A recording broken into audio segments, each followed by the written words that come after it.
अस्सलाम वालेकुम dear student, मैं हूं मोहम्मद नियाज़, आपका physics teacher.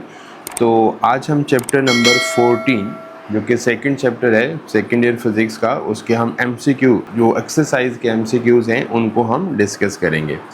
Physics second year chapter number 14 उसके एक्सरसाइज के एमसीक्यू, ये आपकी टेक्स्ट बुक के ऊपर ही ऐसे ही लिखा हुआ है, ये उसी का मैंने इमेज यहाँ पे लगाया। तो ज़रा रीड करते हैं। While determining the time period of a simple pendulum we keep the amplitude. बच्चों, जब हम टाइम पीरियड मेजर करते हैं सिंपल पेंडुलम का, और सिंपल पेंडुलम की जो प्रॉपर ऑसिलेशन है उसके लिए हमें जो सिंपल पेंडुलम का जो वाइब्रेटिंग एम्पलीट्यूड है या वाइब्रेटिंग एंगल है वो हम बहुत संभाल रखते हैं। ये आपका एंगल, क्योंकि अगर ज़्यादा हम उसका एम्पलीट्यूड कर देंगे तो उसकी जो वाइब्रेशन है वो प्योरली सिंपल हार्मोनिक मोशन रहेगी, उसमें रोटेशन भी आना शुरू हो जाएगी।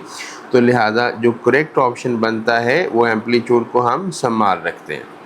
उसके बाद है इन सिंपल हार्मोनिक मोशन है acceleration of a body is zero. बच्चों देखो, एक्सेलेरेशन सिंपल हार्मोनिक मोशन का होता है डायरेक्टली प्रोपोर्शनल टू डिस्प्लेसमेंट, और जिस जगह पे बेटे डिस्प्लेसमेंट आपका ज़ीरो है उसी जगह पे आपका एक्सेलेरेशन ज़ीरो होता है।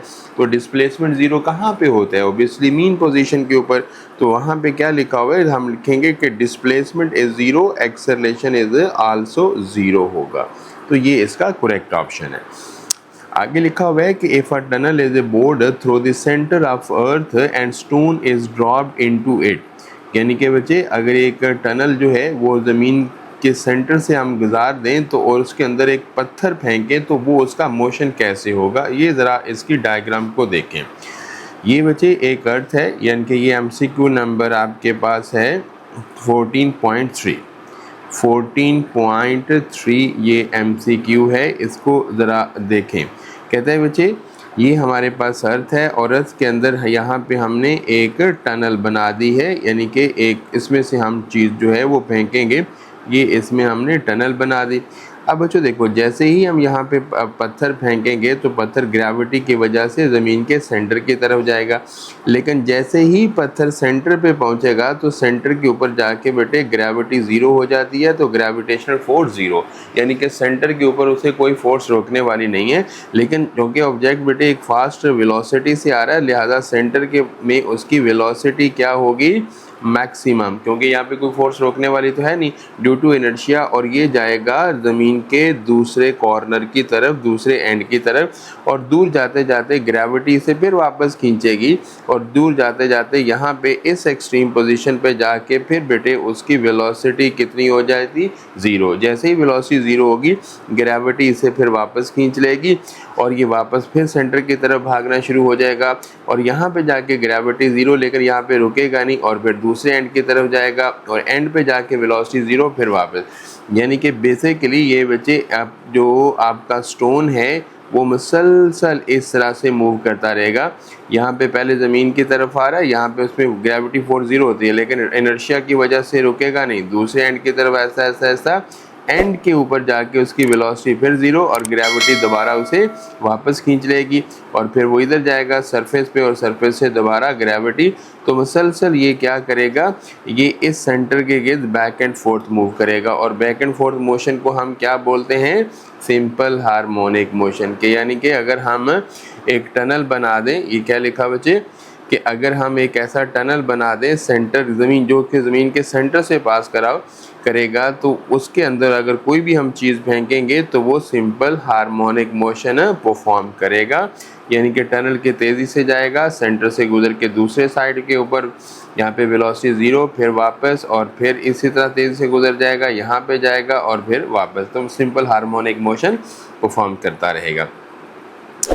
आगे लिखा हुआ है कि विच of the following variable has zero value at the extreme. Obviously बेटे एक्सट्रीम के ऊपर क्या ज़ीरो होता है? एक्सट्रीम के ऊपर एक्सेलेरेशन ज़ीरो नहीं, स्पीड ज़ीरो होती है, वेलोसिटी या उसकी जो स्पीड है वो ज़ीरो होती है एट द एक्सट्रीम पोजीशन के ऊपर, क्योंकि एक्सट्रीम पोजीशन के ऊपर displacement maximum, acceleration maximum but velocity zero. Which of the following force is responsible for the simple harmonic motion? तो that is the correct option is the restoring force. कि oscillation हमेशा restoring force की वजह से होती है। Velocity of a particle moving the simple harmonic motion at mean position, obviously बेटे mean position के ऊपर velocity maximum होती है, acceleration जो है वो mean के ऊपर zero होता है।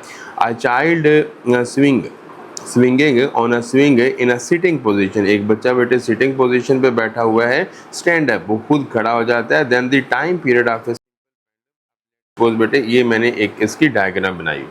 ये बच्चा बच्चों देखो, ये आपके पास स्विंग है, झूला है, इसके ऊपर आप बैठा हुआ है। तो अब बेटे हम जो लेंथ लेंगे, इसकी जो लेंथ लेंगे वो इसके सेंटर ऑफ ग्रेविटी, यहाँ पे ये डॉट लगा हुआ, तो सेंटर ऑफ ग्रेविटी से हम इतनी ज़्यादा लेंथ ये लेंगे।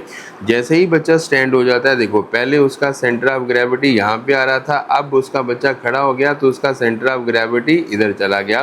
तो इसका मतलब है कि अब जो वाइब्रेटिंग लेंथ है वो डिक्रीज हो जाएगी। जैसे ही बच्चा खड़ा होगा तो लेंथ बेटे क्या हो जाएगी, शार्ट हो जाएगी। और टाइम पीरियड का formula T is equal two by L/G है। जैसे ही लेंथ शार्ट हो जाएगी तो टाइम पीरियड क्या हो जाएगा, तो टाइम पीरियड बेटे डिक्रीज हो जाएगा। और अगर टाइम पीरियड डिक्रीज होगा तो इसका मतलब मोशन फास्ट हो जाएगी। तो यहाँ पे देखो क्या है, लेंथ अगर शॉर्ट हो जाएगी टाइम पीरियड भी शॉर्ट हो जाएगा, यानी कि टाइम पीरियड डिक्रीज हो जाएगा। तो इसमें क्या लिखेंगे, टाइम पीरियड बेटे डिक्रीज होगा, यानी कि अब वो क्योंकि लेंथ वजह डिक्रीज हो जाती है। टाइम पीरियड का बेटे फार्मूला होता है T is equal to 2πL/G, क्योंकि अफेक्टिव लेंथ उसके खड़े होने से बेटे ये देखो, उसके खड़े होने से सेंटर ऑफ ग्रेविटी इधर चला गया, पहले उसका सेंटर ऑफ ग्रेविटी यहाँ पे था, तो जिसकी वजह से लेंथ शॉर्ट होगी, टाइम पीरियड डिक्रीज हो जाएगा और मोशन फास्ट हो जाएगी। आगे बेटे, the total energy of a particle executing simple harmonic motion is directly proportional to the square of amplitude। तो ये इसका बेटे करेक्ट ऑप्शन है, क्योंकि हमने पीछे पढ़ा हुआ है कि काइनेटिक एनर्जी या total energy of A mass spring system half के एक्स नॉट स्क्वायर होता है। के तो कांस्टेंट है, 1/2 भी कांस्टेंट है। टोटल एनर्जी या काइनेटिक या potential energy is directly proportional to square of amplitude. उसके बाद लिखा हुआ है time period of a simple pendulum increase how many time. लो बेटे देखो, ये यहाँ पे अगर मैं ऐसे लिखूँ कि टाइम पीरियड का फार्मूला क्या है, T is equal to 2πL/G। अगर बेटे हम लेंथ को चेंज कर देंगे T dash, time period change हो जाएगा, लेंथ कितनी करनी है, डबल कर देनी है। तो इसमें बच्चों देखो आपके पास ये स्क्वायर, इधर हमारे पास यहाँ पे T डैश √2 को हम बाहर लिख लेंगे और बाकी सारा जो टर्म है कौन सा, बाकी सारा 2πL/G बच्चों वैसे। तो ज़रा देखो कि जो T डैश है वो आपके पास स्क्वायर रूट, और ये किसके बराबर है, T के। तो इसका मतलब है कि जो नया टाइम है √2 टाइम T के बराबर हो जाएगा। तो that will be the correct option √2 times, यानी कि जितना भी टाइम पीरियड है उसके साथ √2 टाइम का मतलब मल्टीप्लाई हो जाएगा। तो ये आपके टोटल जो है वो MCQ थे। इसमें से अगर किसी बात की समझ नहीं लगी तो आप मुझसे पूछ सकते हो, ठीक है। ओके, अल्लाह हाफिज़, thank you very much, bye.